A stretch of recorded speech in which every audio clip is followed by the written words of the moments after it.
Hola, saludos a todos. Bienvenidos al capítulo 3 de Argentina y Venezuela en una constante crisis. Vamos a estar analizando todos los gobiernos desde 1976 en el caso de Argentina con la dictadura militar hasta el recién gobierno de Milei. Y en el caso venezolano, aquí vamos a tener el análisis desde el gobierno de Jaime Lucinchi hasta el gobierno de Nicolás Maduro. ¿Qué pasó en los gobiernos de Argentina y de Venezuela? En todos estos años nos vamos a encontrar que unos sacaron la bandera del liberalismo económico y otros la bandera del keynesianismo. Ambas teorías son buenas y responden a realidades económicas y a problemas económicos determinados. Como unos gobiernos que fueron deshonestos y que utilizaron la demagogia no lograron que sus planes se cumplieran. Las medidas económicas no se pueden aplicar como unas recetas iguales para todos los países. Eso lo vimos nosotros. Esa gran crisis que se desarrolló en cada uno de nuestros países responden a que incluso se aplicaron recetas sin honestidad, sin ver las realidades, sin adaptarlas a las realidades de cada país.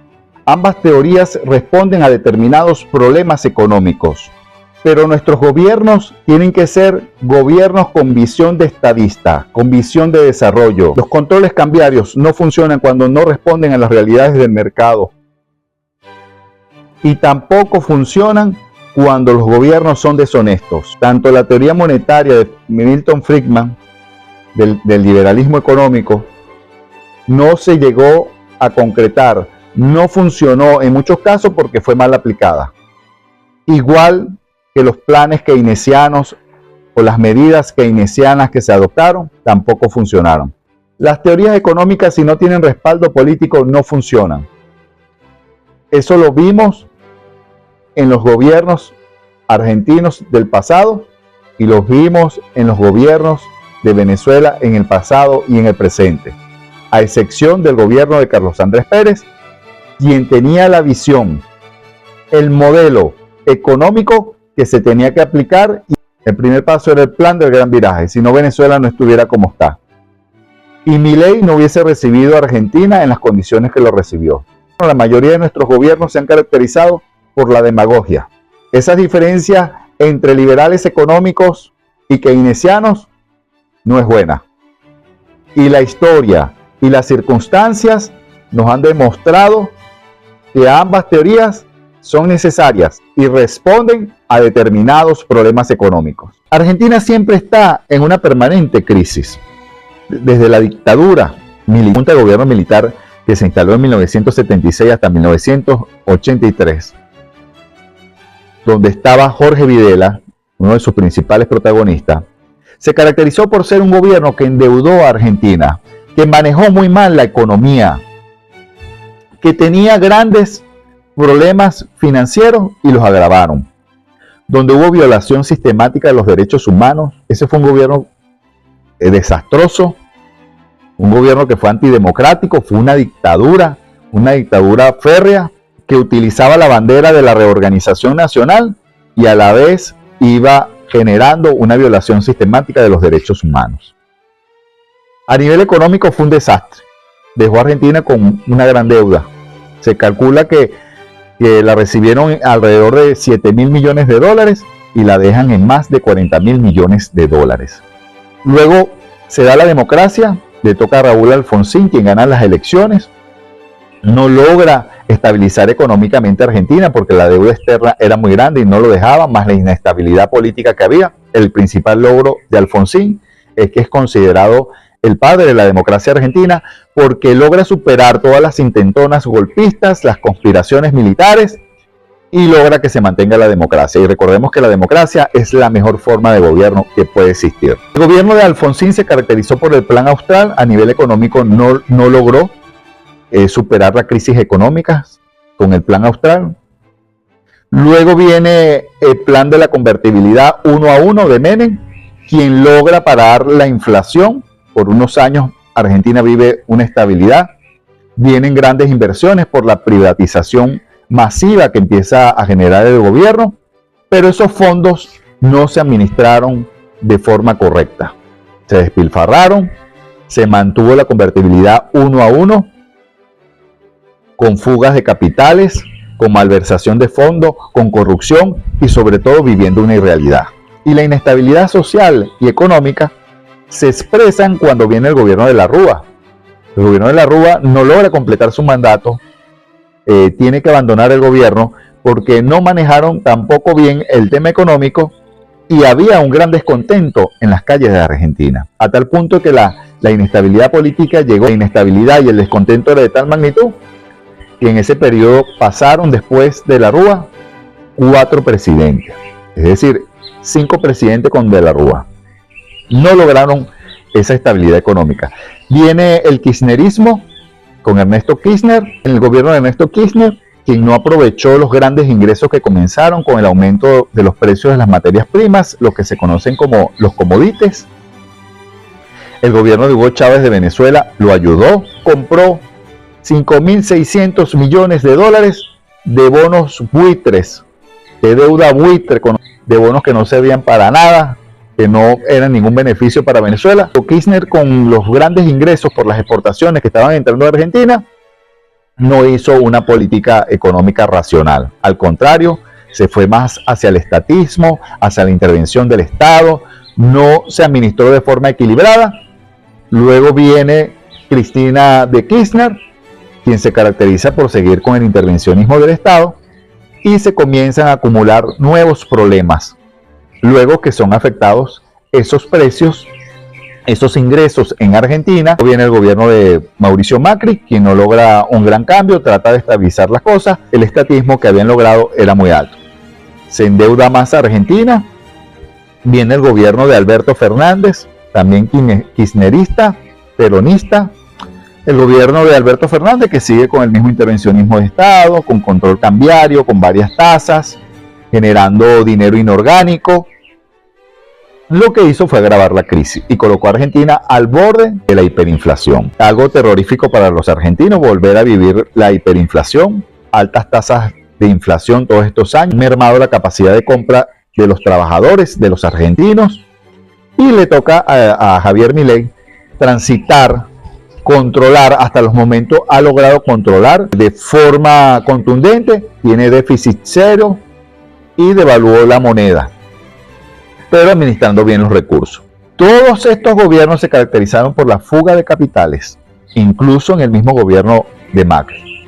En el caso de Argentina vamos a ver cómo incluso en la dictadura, en la democracia, se utilizó de forma incorrecta el liberalismo. Recordemos que habían unas propuestas del consenso de Washington, eran las medidas liberales, conocidas también como las medidas neoliberales, que se basaban en la teoría monetaria de Milton Friedman. Cuando se aplican estas medidas, no se aplicaron como eran, es la crítica que hay, pero también hay una crítica, que estas medidas que se proponían tenían que aplicarse según la realidad de cada país.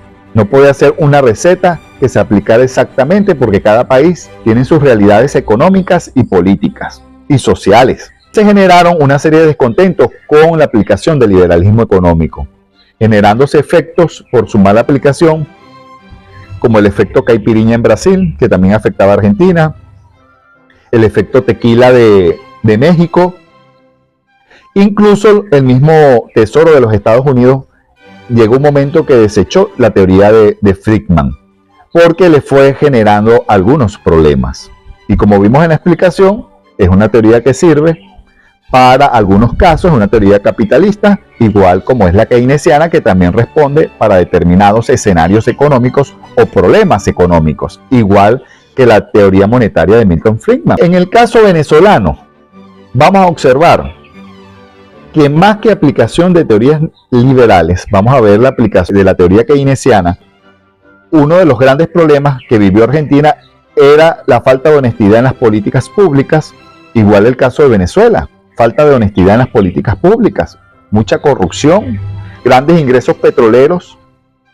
Cuando caía el petróleo, entonces justificaban, no, estamos en crisis porque cayeron los precios del petróleo. Venezuela ha entrado en esas crisis que ha tenido, es producto de la mala administración de los fondos que ingresaron por los altos precios del petróleo. Una mala administración. En Venezuela, el Viernes Negro de 1983, que marcó nuestra historia económica. Hay un antes y un después. El antes era la estabilidad económica. En la época del gobierno de Raúl Leoni había tanta estabilidad económica en Venezuela, había muy buena estabilidad monetaria, que en Estados Unidos a los inversionistas les recomendaban que compraran bolívares por nuestra estabilidad. Nuestro país, desde el gobierno de Gómez hasta el primer gobierno de Carlos Andrés Pérez, vivió en una economía estable. Luego vamos a ver en el gobierno de Jaime Lucinchi cómo se continúa con Recadi, con el control cambiario, con el sistema Recadi, lo cual fue un desastre, y Lucinchi no realizó los cambios que se necesitaban hacer y continuó con el desastre que se había instaurado el Viernes Negro de 1983. Se calcula que en 10 años de Recadi, 5 años del gobierno de Luis Herrera Camping y 5 años con el gobierno de Jaime Lucinchi, se despilfarraron 50.000 millones de dólares. Un dineral al cambio. Y ocurrió una fuga de capitales muy importante, porque ya no había confianza en la estabilidad económica de Venezuela. Lamentamos mucho que no se logró aplicar el modelo económico, el plan keynesiano de Carlos Andrés Pérez, diseñado por Miguel Rodríguez, porque hoy Venezuela estuviera en una gran bonanza. Hoy Venezuela vive las consecuencias que la mayoría de los sectores no apoyaron a Carlos Andrés Pérez, a su gobierno, en ese plan del gran viraje. Cuando Carlos Andrés Pérez llega a la presidencia de la República en 1989, se encuentra con una terrible crisis y le toca hacer unos ajustes a la economía. Le toca entender, le toca aplicar el cambio económico, conocido como el gran viraje. Allí donde participaba el economista Miguel Rodríguez. Según testimonio de este mismo, Venezuela tenía en esos momentos en reservas líquidas 300 millones de dólares y tenía que pagar cartas de crédito, servicios de la deuda, alrededor de 6.500 millones de dólares. Y no tenía los recursos, solamente contaba con 300 millones de dólares. Les tocó renegociar la deuda, reducir el déficit fiscal, buscar los recursos, aplicar un programa con el Fondo Monetario Internacional, pero nunca recibió el apoyo contundente de todos los sectores de la sociedad. Más bien le conspiraron y no lo apoyaron. Si no, Venezuela hoy en día estuviera muy bien.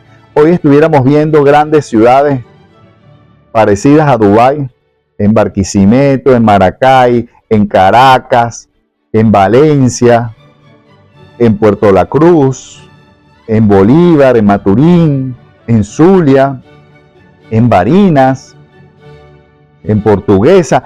En todo el territorio nacional estuviéramos viendo hoy grandes ciudades y una gran prosperidad. Porque Venezuela tiene las grandes riquezas, pero eran muy mal administradas. Y el modelo económico que aplicaba Carlos Andrés Pérez era un modelo económico keynesiano. Para que tengamos una idea más clara de qué se trataba ese plan, el gran viraje, que presentó Carlos Andrés Pérez en su segundo gobierno, conjuntamente con su ministro de Cordiplan, Miguel Rodríguez, vamos a ver una extraordinaria entrevista que le hace Napoleón Bravo a Miguel Rodríguez, donde habla de cosas muy importantes en relación a la visión económica, a la visión de desarrollo que tenía el gobierno de Carlos Andrés Pérez en su segundo gobierno. Cuando yo regreso, Carlos Andrés gana inmediatamente las elecciones en diciembre y me convoca a mí para ser su ministro de Cordiplan.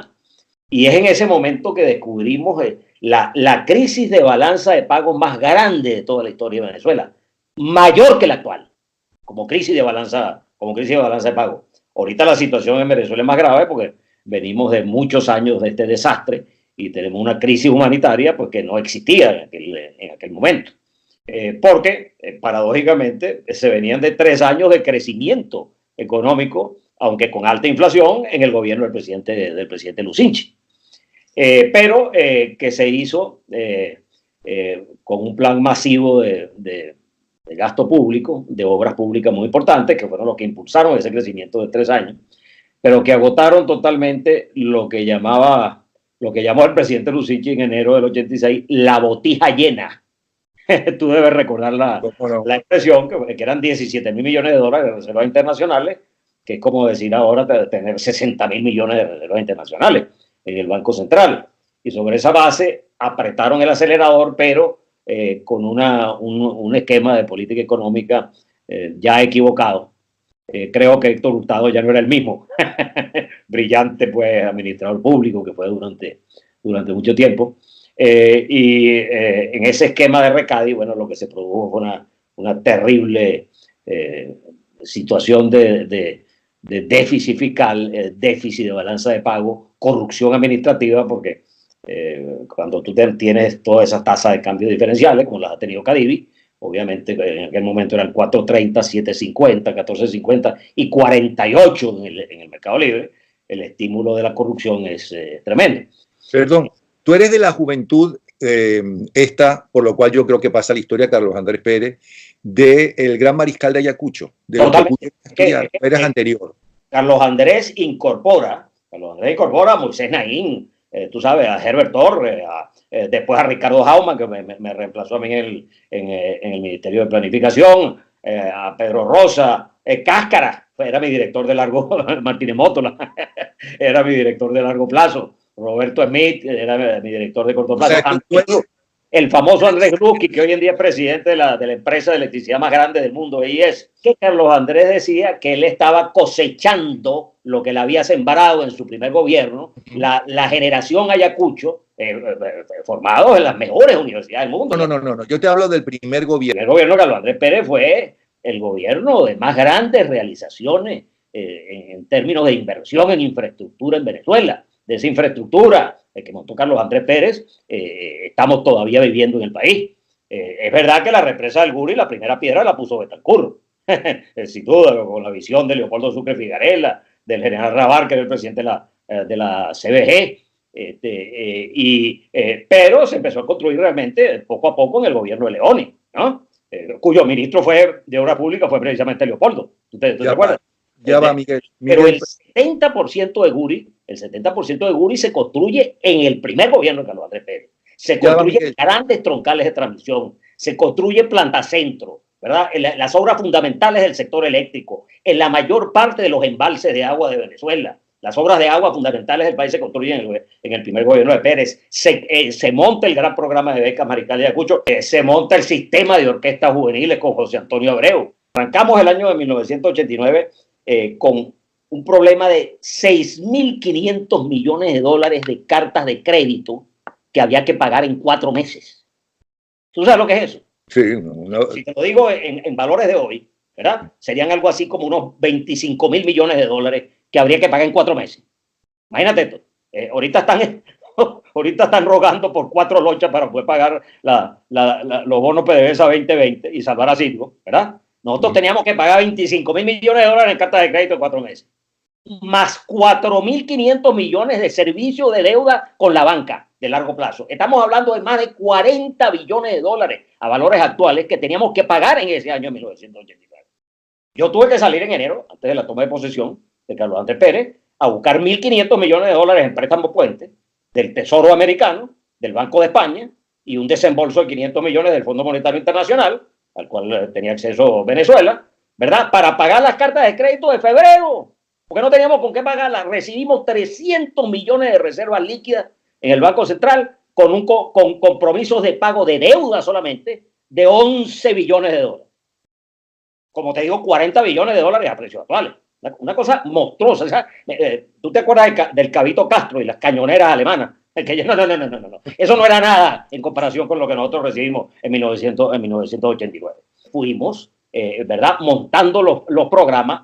Primero, el de la deuda con la banca. Y yo llegué en febrero a Wall Street, a la sede del Chase, y le dije a los banqueros, ustedes no van a cobrar $1 este año, porque no tenemos con qué pagarles. Tenemos con qué pagarles. Ustedes van a cobrar el 31 de diciembre de este año para que Venezuela no aparezca como non-performing, ¿verdad? Porque ustedes van a poner los reales. Pero nosotros no tenemos con qué pagar eso. Y además nos vamos a montar en el plan Brady, el famoso plan Brady, que tú recordarás, que fue diseñado para México y los cuales ejecutaron Venezuela y México, los únicos dos países de América Latina que hicieron la reestructuración Brady, que significaba reducción de la deuda y reducción de los intereses, porque en aquella época los intereses eran muy altos. Tú recordarás un poco pues la situación. Entonces, bueno, lo primero era no pagar la deuda y, obviamente, generar los recursos. Yo monté el programa más grande de toda la historia del Fondo Monetario Internacional. En 3 meses lo monté, ¿verdad? En tiempo récord. Un programa más grande que los programas de Brasil y de la India. Monté grandes programas con el Banco Interamericano, con el Banco Mundial. Montamos el plan de empleo para 1989, precisamente para que le empezara a llegar rápidamente a la gente el empleo. Y era un plan que se llamaba de empleo porque era de obras pequeñas.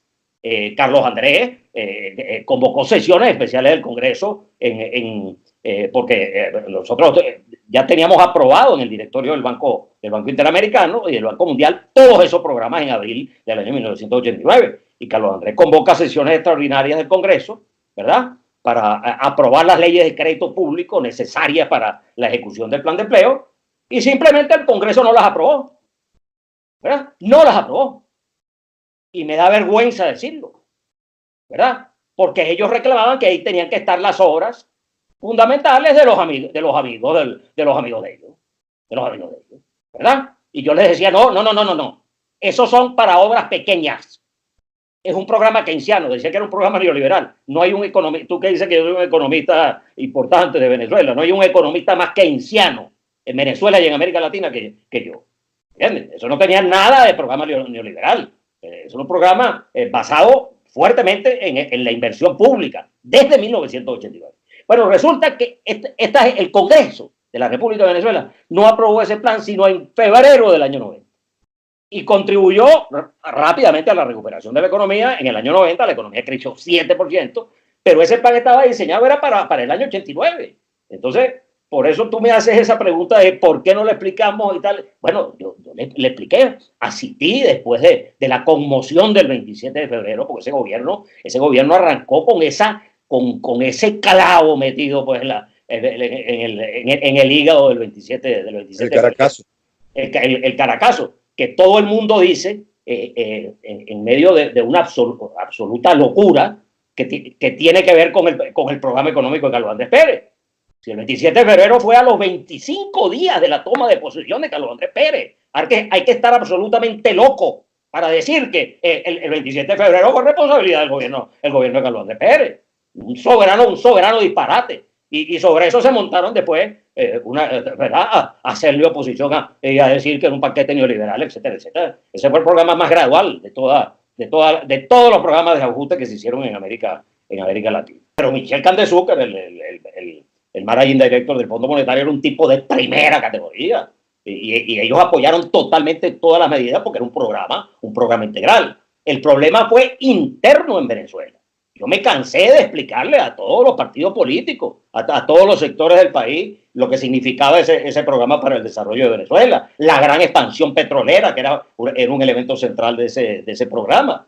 Introdujimos la reforma tributaria temprano en el año 1989, que tenía que crear obviamente el IVA, porque había 2 países del mundo que no tenían IVA, Arabia Saudita y Venezuela. Pero tú sabes que el IVA es un impuesto fundamental, es uno de los 2 impuestos fundamentales, el IVA y el impuesto sobre la renta de cualquier país. Venezuela no lo tenía porque vivía después de esa renta petrolera. Yo escribí la exposición de motivos del proyecto de ley de reforma tributaria que creaba el IVA y puse que el IVA debía ser de una tasa del 5%, máxima del 5%.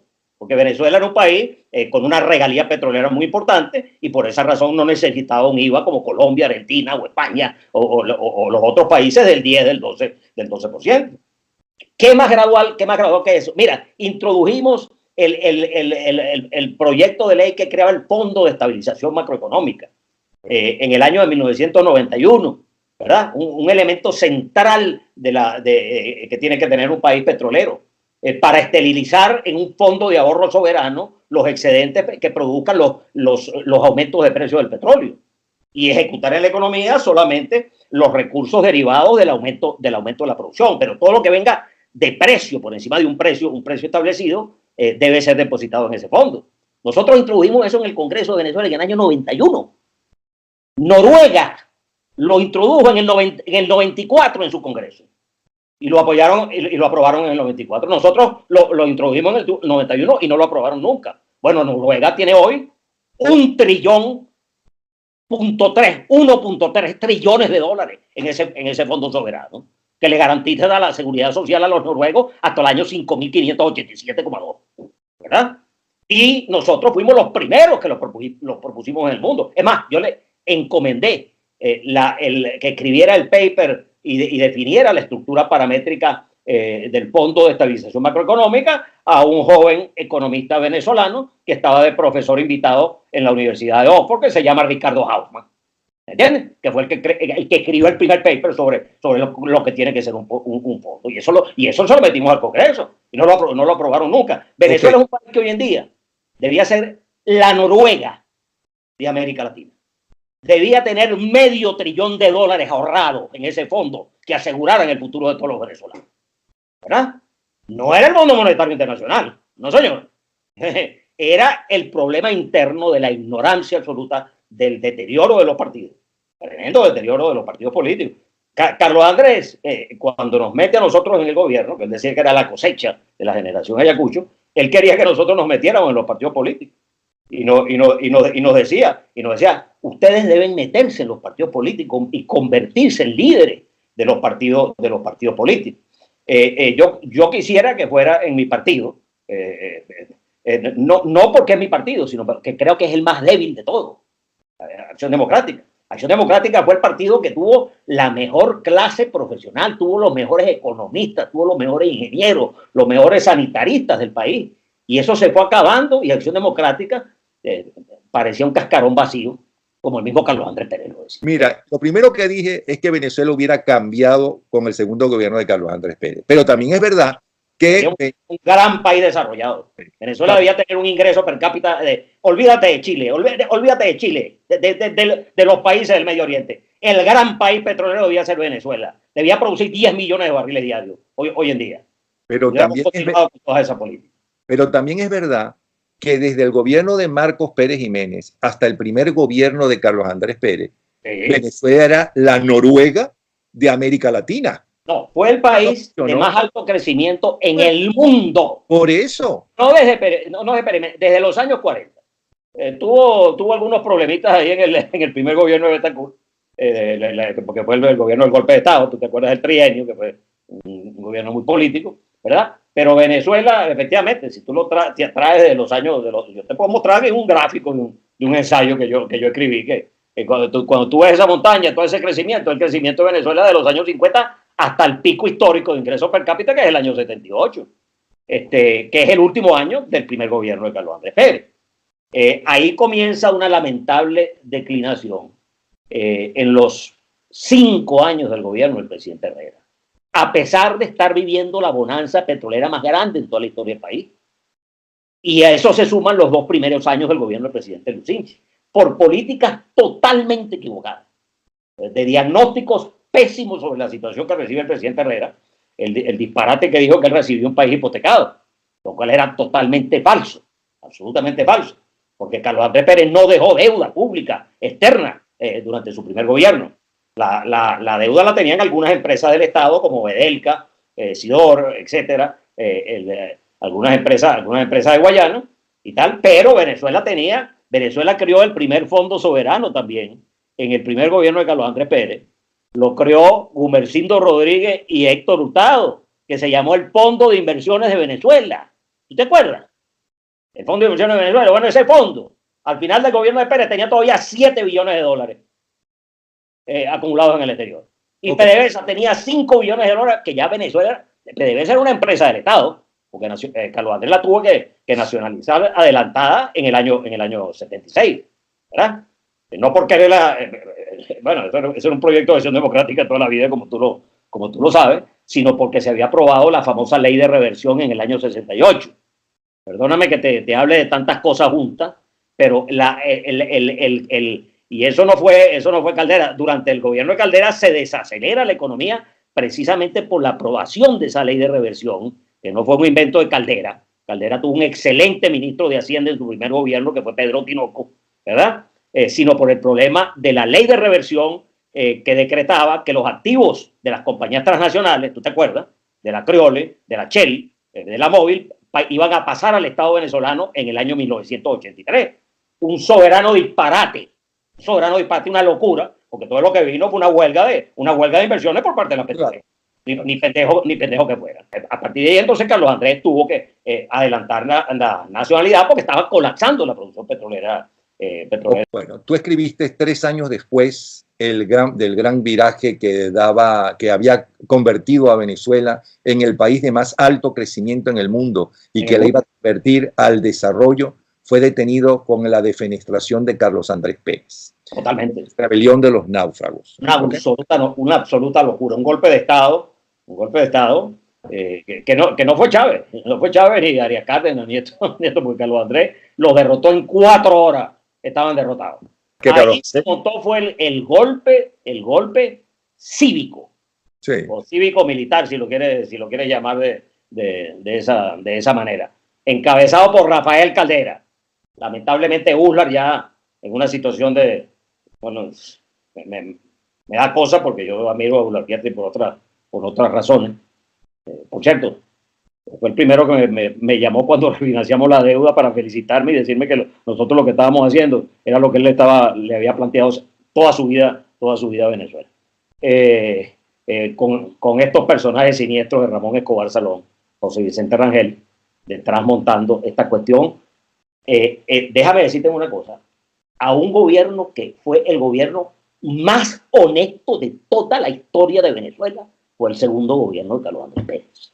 Nosotros hicimos las cosas de manera absolutamente impecable, transparente, incluyendo esa rectificación de la partida secreta, que era por $17 millones, y de los cuales entonces montaron y que había habido un hecho de corrupción administrativa porque Carlos Andrés dedicó $800.000, algo así, a montarle una protección a Violeta Chamorro, que acababa de ganarle las elecciones nada más y nada menos que a los sandinistas, al castrocomunismo.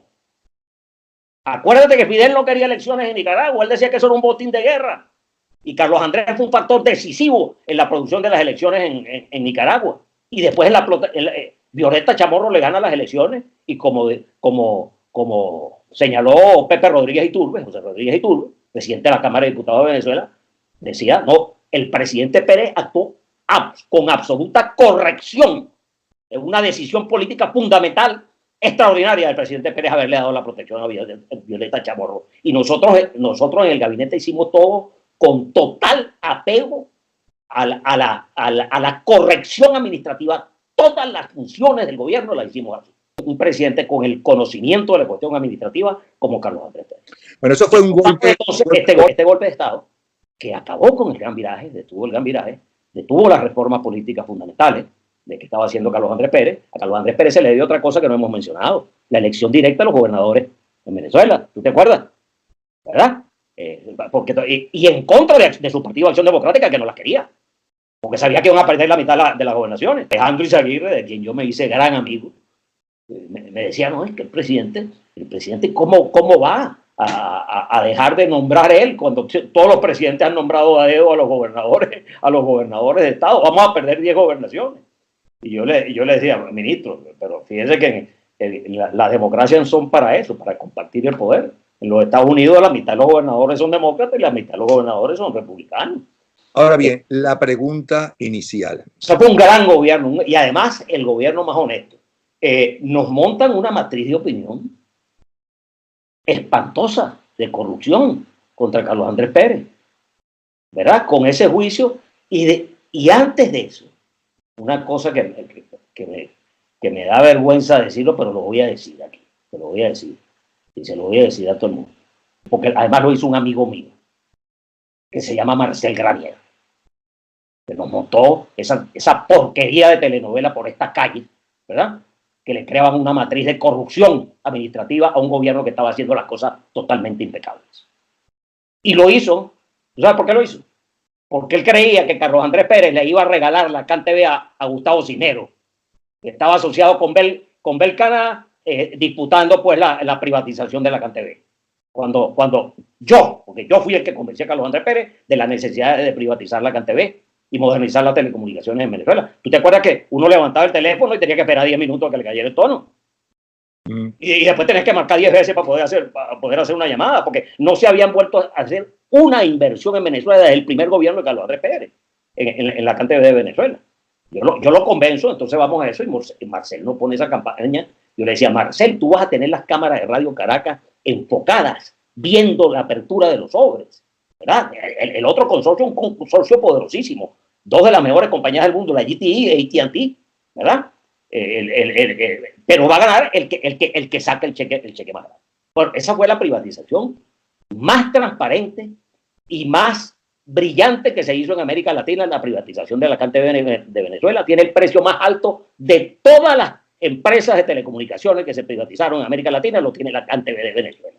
Y ahí se empezaron a recuperar rápidamente las telecomunicaciones en el país y se modernizaron, ¿verdad? Bajo el manejo de esto. Y vendimos el 40%, porque el Estado se quedaba con el 60% de las acciones de la CanTV. Después, el gobierno de Caldera vendió a precio de gallina flaca el resto del 60%. Lo hicimos todo de manera impecable.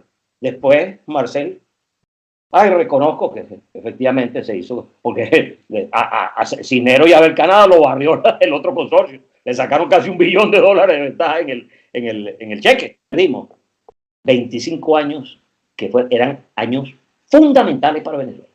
Esto es irrecuperable. Estos son los años donde Noruega montó más de $1 trillón en un fondo soberano, aprovechando los precios del petróleo. Estos son los años que Venezuela ha debido terminar produciendo 10 millones de barriles diarios de petróleo. Y creo que no produce ni siquiera uno en este momento. Cuando tú hablabas en el año 60, Venezuela era el principal productor mundial y el principal exportador mundial de petróleo, ¿verdad? Estos 25 años eran fundamentales. Venezuela, olvídate de Chile. Venezuela tendría un ingreso per cápita de $10,000 por lo menos por encima de Chile. Chile no puede competir con Venezuela. Venezuela es el país en el mundo, no en América Latina, en el mundo, que tiene más recursos naturales, el 1.000.000 de kilómetros cuadrados, con mayores recursos naturales de todo tipo, se llama Venezuela. Venezuela efectivamente con tantos recursos se puede recuperar y se va a recuperar, pero tenemos que ordenar la cuestión. Nosotros redujimos en la mejor reestructuración de toda la historia de América Latina, la hizo Venezuela, y yo la dirigí en el año de 1989 y la firmamos en febrero del año 90, que fue la reestructuración del Plan Brady, donde redujimos la deuda en un 70%, entre capital e intereses, el servicio de la deuda. Bueno, ahorita hay que reducirla 80% por lo menos. Hay que estar muy claros lo que es la democracia liberal, lo que es el liberalismo económico y lo que es la teoría de Keynes, lo que es un plan keynesiano. Los atacaban diciendo que era un modelo neoliberal. En el Estado liberal que se instala en el mundo, la democracia liberal siempre va a luchar por la división de los poderes, por el respeto a la propiedad privada. Incluso nuestra Constitución Nacional lo dice, lo decía la de 1961 y lo dice la actual. Hay que respetar los derechos políticos, económicos, sociales de los ciudadanos. Es la democracia liberal la que surgió de esas grandes luchas contra la monarquía absoluta. Desde la época de la Ilustración comenzaron esas ideas. De la Revolución Francesa, de la Revolución Estadounidense. Allí es donde nosotros hablamos que ese Estado liberal, que es el Estado democrático, es el Estado que tenemos que respetar todos. Usted puede ser de la tendencia que usted considere. Se habla también del respeto al pensamiento, pero usted no se puede meter ni puede cambiar lo establecido en la Constitución. Y el tema del libre mercado, es un tema que no se puede tratar con complejos, porque ahí tenemos el caso de China, políticamente socialista, comunista, porque recuerden que el socialismo es la fase para llegar al comunismo, que es cuando esa teoría desaparece el Estado, pero lo observamos en la Unión Soviética y en Rusia, que nunca ha desaparecido el Estado. Igual cuando se habla de que el Estado, a nivel del liberalismo económico, que el Estado no puede ser fuerte, no puede intervenir, lo que observamos es que todos estos estados que son capitalistas, el mismo de los Estados Unidos, nosotros vemos que ese Estado cada vez es más fuerte. Hay varias corrientes de liberalismo. Hay unas que hablan que el Estado debe ser mínimo y otros, como los liberales franceses, dicen que el Estado debe ser fuerte. Lo que tiene que haber es una disciplina fiscal. Y manejar bien, no se puede gastar más de lo que ingresa. Y cuando usted mete más una ideología, como el caso venezolano, cuando usted se empeña de un socialismo que no respeta lo que es la propiedad privada, porque así pasó aquí cuando empezaron expropiaciones, no se respetaba la propiedad privada. Entonces, el irrespeto a la propiedad privada también lleva a los desequilibrios, el excesivo control de precios, control de cambios, que es lo que vamos a ver en todos esos años que lleva Argentina de crisis y en todos los años que lleva Venezuela en crisis. Problema de sobrevaluar las monedas, de tener un control de cambio que no responde a la realidad del mercado. Igual los controles de precios generan escasez, generan desequilibrios macroeconómicos que los sufre la población y lo que van generando es más pobreza. Igual que los extremos, cuando no está el Estado para corregir lo que no puede corregir la mano invisible, lo que hemos observado en el mundo, que es la intervención del Estado en esos momentos de crisis que puede corregir esos desequilibrios. Y allí es donde tiene que estar el gobierno para dar respuestas sociales cuando hay esos desequilibrios a nivel de pobreza, pobreza extrema, pobreza crítica, que nuestros países los han vivido. Y hoy Venezuela vive un gran problema de pobreza. Argentina también vive un problema de pobreza. La política fiscal de los países tiene que manejarse con honestidad, con tecnicismo, utilizando según la conveniencia del momento cuál es la teoría a aplicar. Si hay inflación, si hay desempleo, ahí cabe muy bien la teoría de Keynes. Ahora, cuando se juntan las dos, que hay inflación y hay desempleo, como ocurrió en el año 73, que es cuando se comienza a desechar la teoría de Keynes, es cuando no hay una respuesta, cuando se combinan los dos elementos, cuando hay inflación y cuando hay desempleo, por los costes de inflación que generaban los aumentos de los precios del petróleo. Eso fue lo que pasó en 1973. En el caso de Pérez, él inicia un proceso de privatización en Venezuela que no lo pudo completar, una serie de medidas extraordinarias para sanear la economía, para que Venezuela se insertara en el crecimiento económico. En 1990 Venezuela creció 7% y en 1991 creció 10%. Las proyecciones que tenía el Fondo Monetario Internacional era que Venezuela iba a crecer entre el 11 y 12% en los siguientes años. Venezuela hoy no estuviera en la crisis en que se encuentra. Ni los venezolanos hubiesen sufrido todo lo que han pasado. Recordemos que esa explosión social que ocurrió en 1989 era por los 10 años anteriores que se habían sufrido de mala política, de un mal manejo de la economía venezolana, y explotó. La gente explotó con grandes estallidos. Y en Argentina también la gente explotó socialmente. Recordemos cuando De la Rúa estaba en la presidencia de la República. Pero también había un sector de Argentina que no quería dejar la convertibilidad de 1 a 1. Porque nuestros pueblos han vivido también irrealidades. Así lo vivió Venezuela. En la Venezuela Saudita está barato, dame 2. Pero eso se acaba el Viernes Negro de 1983 y comienza el empobrecimiento del venezolano. La mayoría de los sectores no apoyaron a Carlos Andrés Pérez, a su gobierno, en ese plan del gran viraje. Luego vamos a ver el segundo gobierno de Rafael Caldera, donde hay economistas importantes que señalan que se manejó muy mal la crisis financiera, que fue el cierre de los bancos.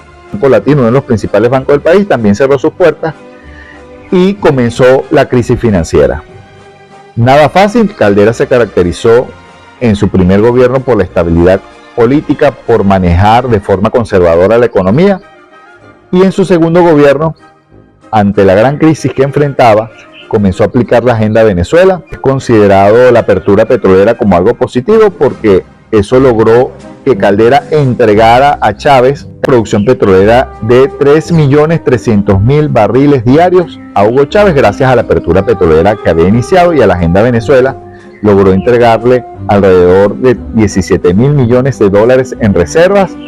Chávez no recibía un país arruinado como lo había recibido Carlos Andrés Pérez en su segundo gobierno.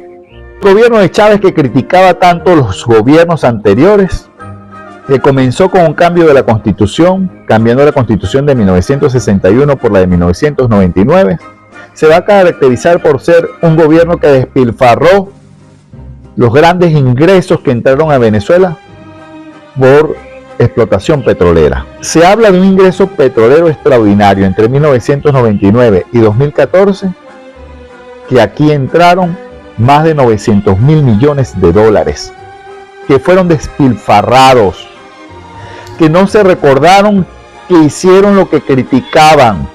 Así como criticaron a Recadi y el control cambiario de Recadi, aquí montaron a Cadivi, donde se despilfarraron esos cientos de miles de millones de dólares.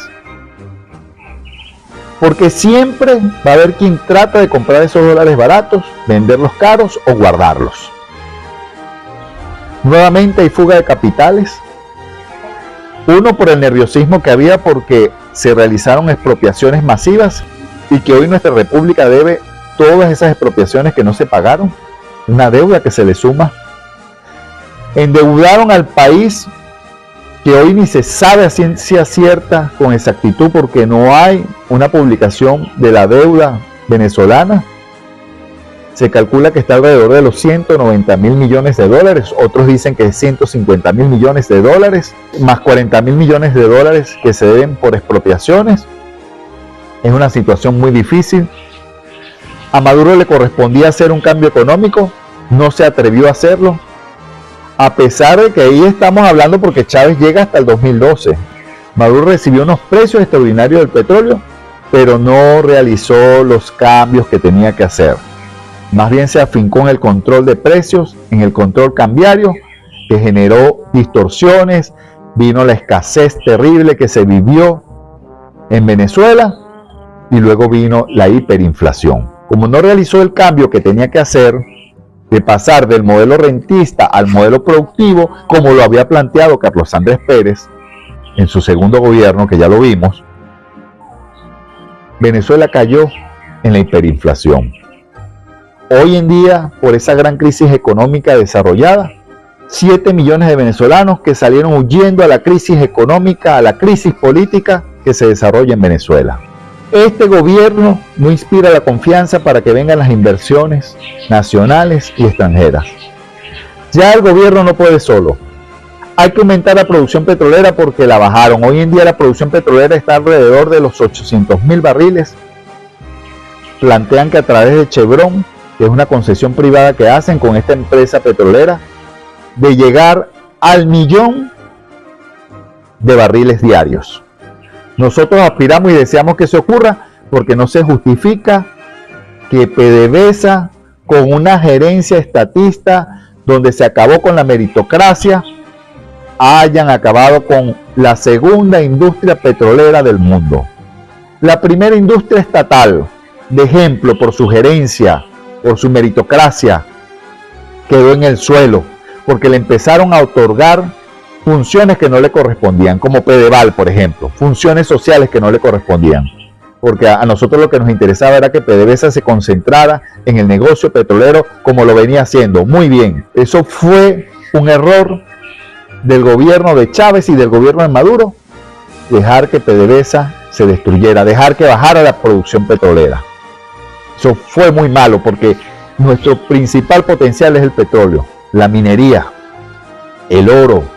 Venezuela tiene muchas riquezas, pero ha sido muy mal administrada. Y más hablando del socialismo, han alejado a los inversionistas. Hoy ven a Venezuela con desconfianza a los inversionistas. Y tienen mucha razón en verlo. Sobre todo cuando hicieron las expropiaciones masivas. Y tenemos que estar muy claros. Tanto los del gobierno como los de la oposición, los independientes, dar económicamente a Venezuela, necesitamos un cambio político. Necesitamos una transición en paz, donde se garantice la gobernabilidad. Tiene que haber un acuerdo de gobernabilidad. Todos los sectores del país tienen que estar claros que para que Venezuela salga adelante necesita una concertación política, un cambio político. Esto hay que destrancarlo. La transición política tiene que venir. No sabemos cuándo se concreta. Nosotros aspiramos que se concrete en las elecciones que vienen del 2024, dentro de 4 meses, mientras sigan las sanciones sigan los desequilibrios económicos, mientras siga un gobierno radical hablándonos de socialismo, estatizando, con complejos ideológicos, no van a venir las inversiones.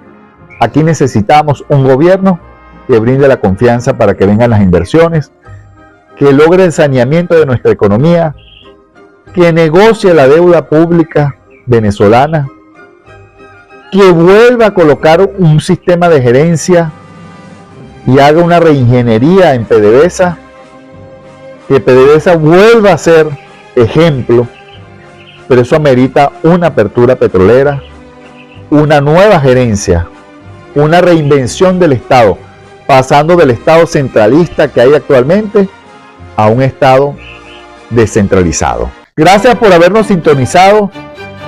El próximo domingo estaremos hablando sobre otro tema.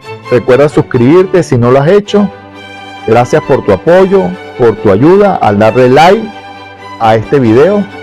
Allí tienes todos los videos Perdigón Opina, nuestro canal en YouTube. Gracias por sintonizarnos. Que tengas un feliz domingo. Nos vemos el próximo domingo. Gracias.